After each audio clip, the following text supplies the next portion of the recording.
Assalamualaikum warahmatullahi wabarakatuh. Saya Galih Dian Masruha, peserta PPG Calon Guru Gelombang 2 tahun 2024 dari program studi PGSD Universitas Jember. Kali ini saya akan mempresentasikan tugas UAS Perspektif Sosiokultural dalam Pendidikan Indonesia, yaitu kampanye praktik baik. Judul kampanye praktik baik yang saya lakukan adalah penerapan scaffolding pada ZPD dalam pembelajaran matematika pada kelas 4 di SDN Gebang 02 Jember pada materi pembagian bersusun. Yang pertama adalah mengenai intervensi terkait penerapan scaffolding pada ZPD. Sebelum itu saya akan menjelaskan pengertian dari scaffolding.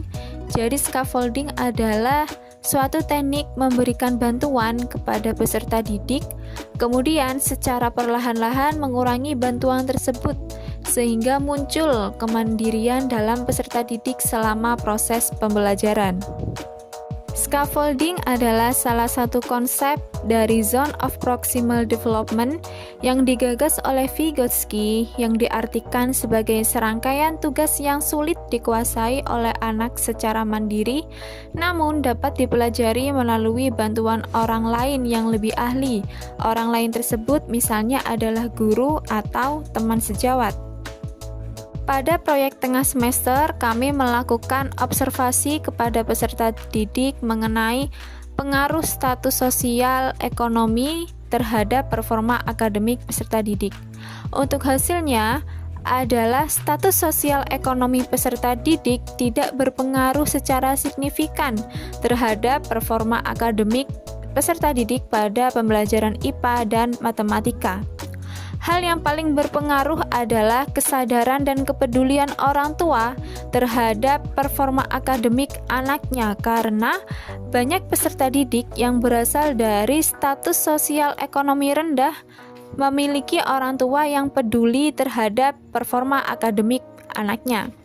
Misalnya dengan memfasilitasi bimbingan belajar dan melakukan pendampingan terhadap anak ketika di rumah.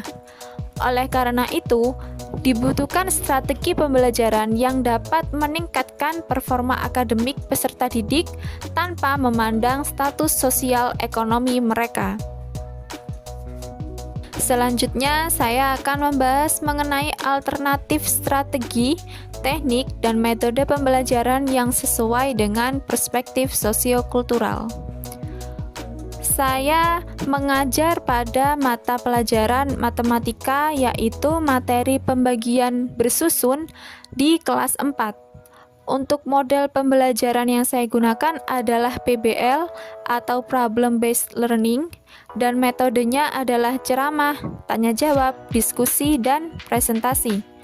Untuk strategi scaffolding yang saya pilih adalah logika atau making sense. Strategi scaffolding logika yang saya pilih adalah berupa LKPD atau lembar kerja.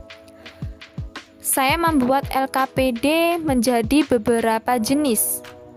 LKPD yang saya susun memiliki tingkat kesulitan tugas yang berbeda sesuai dengan kemampuan peserta didik. LKPD dikerjakan secara berkelompok sesuai dengan pembagian kelompok berdasarkan tingkat kemampuan.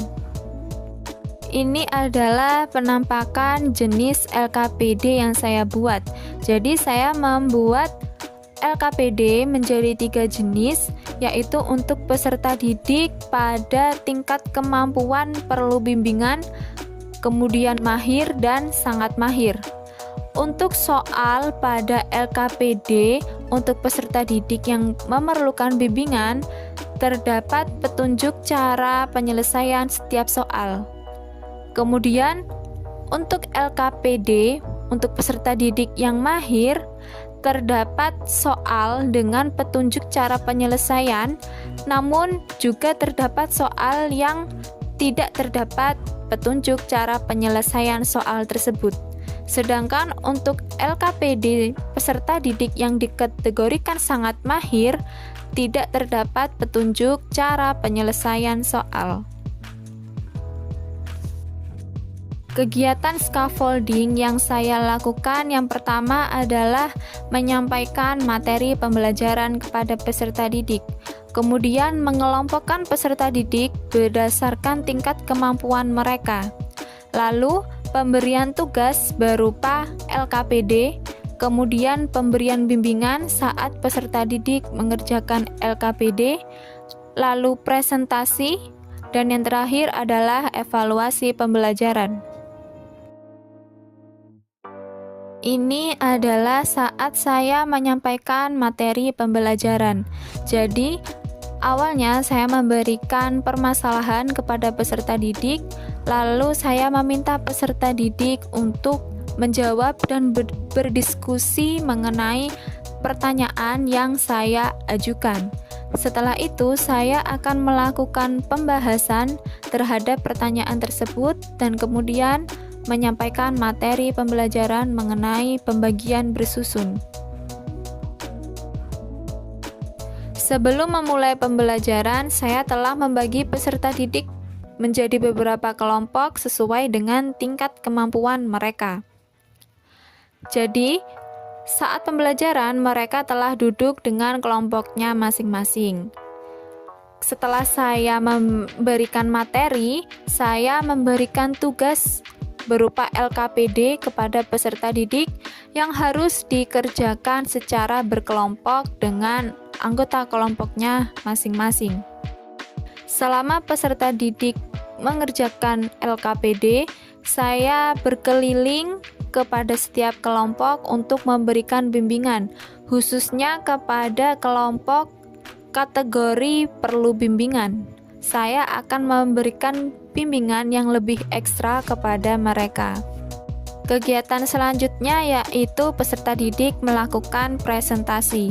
Jadi, setiap kelompok melakukan presentasi mengenai hasil diskusi dari tugas yang terdapat dalam LKPD.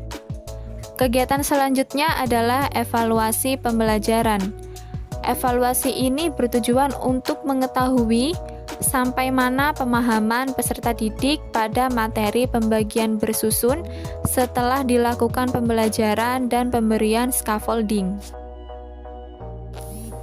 Hasil yang dicapai dari penerapan scaffolding pada ZPD yang telah saya lakukan, yang pertama adalah peserta didik terlibat aktif dalam pembelajaran.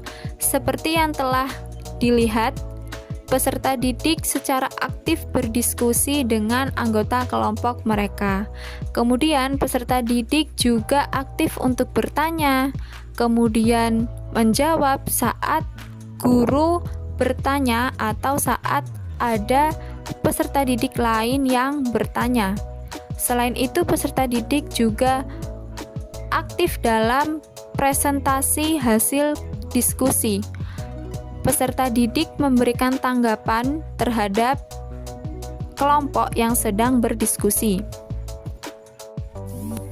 Hasil selanjutnya adalah semua peserta didik memiliki kesempatan belajar yang sama, karena dengan menggunakan LKPD dengan beberapa jenis berdasarkan tingkat kesulitan yang berbeda sesuai dengan kelompok mereka, hal ini akan memberikan kesempatan belajar yang sama kepada peserta didik dan kesempatan yang sama untuk mencapai tujuan pembelajaran. Dan yang terakhir adalah peserta didik memahami cara penyelesaian pembagian bersusun, baik soal bercerita maupun bukan soal bercerita, karena telah dilakukan pemberian scaffolding berupa LKPD dan juga berupa bimbingan terhadap peserta didik. Pembahasan yang terakhir adalah mengenai pembelajaran dan replikasi penerapan scaffolding pada ZPD. Scaffolding dapat mengurangi kesulitan peserta didik dalam memahami materi pembelajaran, khususnya pada pembelajaran matematika untuk materi pembagian bersusun, melalui bimbingan dari guru dan teman sejawat, serta pemberian LKPD sesuai dengan tingkat kemampuan mereka.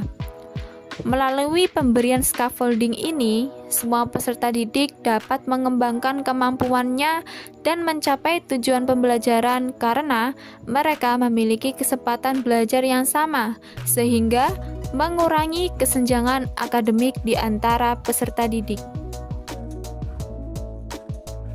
Sekian pemaparan dan pembahasan mengenai tugas UAS perspektif sosiokultural dalam pendidikan Indonesia, yaitu mengenai kampanye praktik baik.